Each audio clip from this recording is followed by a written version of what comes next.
The Flyers playing spoiler to the Florida Panthers tonight with a big win in Philadelphia. The Panthers needing a win to stay comfortable in the playoff picture, and the Flyers just had huge offensive movement tonight. Welcome into Postgame Live, presented by Curado Insurance. Ashlyn Sullivan, Scott Hartnell, Al Morganti here with you. In the past 3 games, the Flyers have scored 15 goals. Can you believe it? What is going on all of a sudden with all this offensive production? It's terrific to see the kids come up, the energy that you have. But this, Ashlyn, is that combination you wanted. Good goaltending, which they got, with some offense. And the results are you get some breaks, you get some breakdowns on the other side. Team played the night before, but still, the Flyers' ability to capitalize on some chances. Yeah, and just some great forechecks, some great hustle, great work ethic, hanging on to pucks. If you even wanted to fight, you got that tonight. Lemieux having an instigator out there. So just a lot of great play by the youngsters that you said, Al.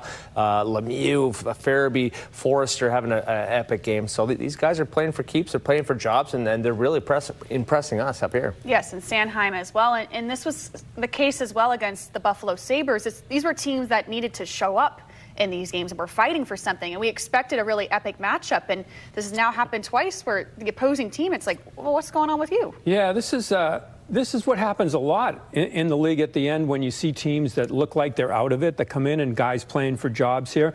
Back-to-back nights for Florida. Didn't play their top goaltender in this game, although they were so loose in front of them.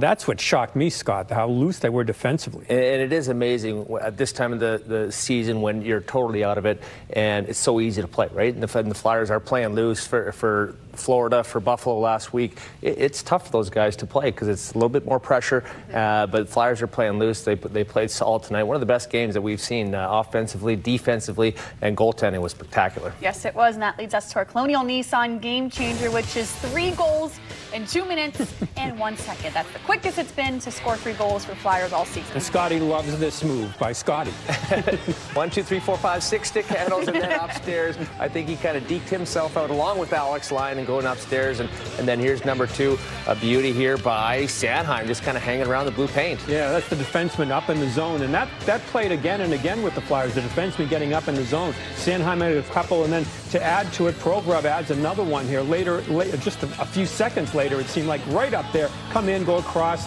Again, no coverage in front of the goaltender there. Take advantage of it. Yeah, Tyson Forrester with that beauty tip there to Provi backdoor. Just the patience, too, by the defenseman there, scoring the goals. Provi going around the goalie, deking him there. So just some good stuff by the Flyers. Yeah, and you've mentioned Tyson Forrester. It's someone at times you kind of had to look for, but you kept noticing him in the details. This is the guy that looks like he belongs. I like his smile, Al. He's confident, right? He's out there. He's doing his thing. He's getting pucks deep when he should be. He's making plays when he can as well. He's not trying to overthink it, overdo it, and he's getting rewarded with some points. Beauty goal the other game as well. Yeah, he's making little plays, like holding the puck, not sending it off right as soon as it gets exploded off his stick. It's like he's waiting to see who's open and see that go, and don't panic at times. Often with kids come up, they want to do something really quickly. He actually slows it down a little bit, so he's had an impressive start. He's got just like you said, just holding on to pucks, and you can tell when there's confidence in a player, you can hold on to those pucks, bring guys to you, make the plays. He's got all that, and when you don't have the confidence, you're just trying to fire the puck away, and you can really see it on TV. Yeah, and a guy that we haven't had the chance to talk much about, but is definitely the player of the game, is Travis Sanheim. 2 goals tonight. Let's hear from him now in the Flyers locker room.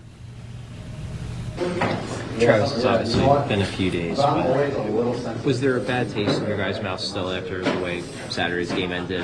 You just do a good job of kind of getting that out of your mouth. Yeah, I think the biggest thing off that last game was, we didn't want to take away from the good effort that we did put in, and obviously deserved a better fate and couldn't close it out, but we liked our effort that game against Carolina, and wanted to come out and do much of the same, and I thought, we did that.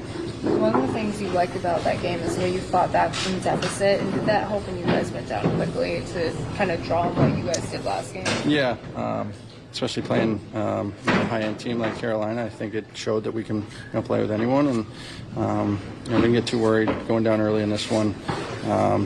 We felt comfortable that we could come back as we've kind of shown all year, and guys did a great job tonight.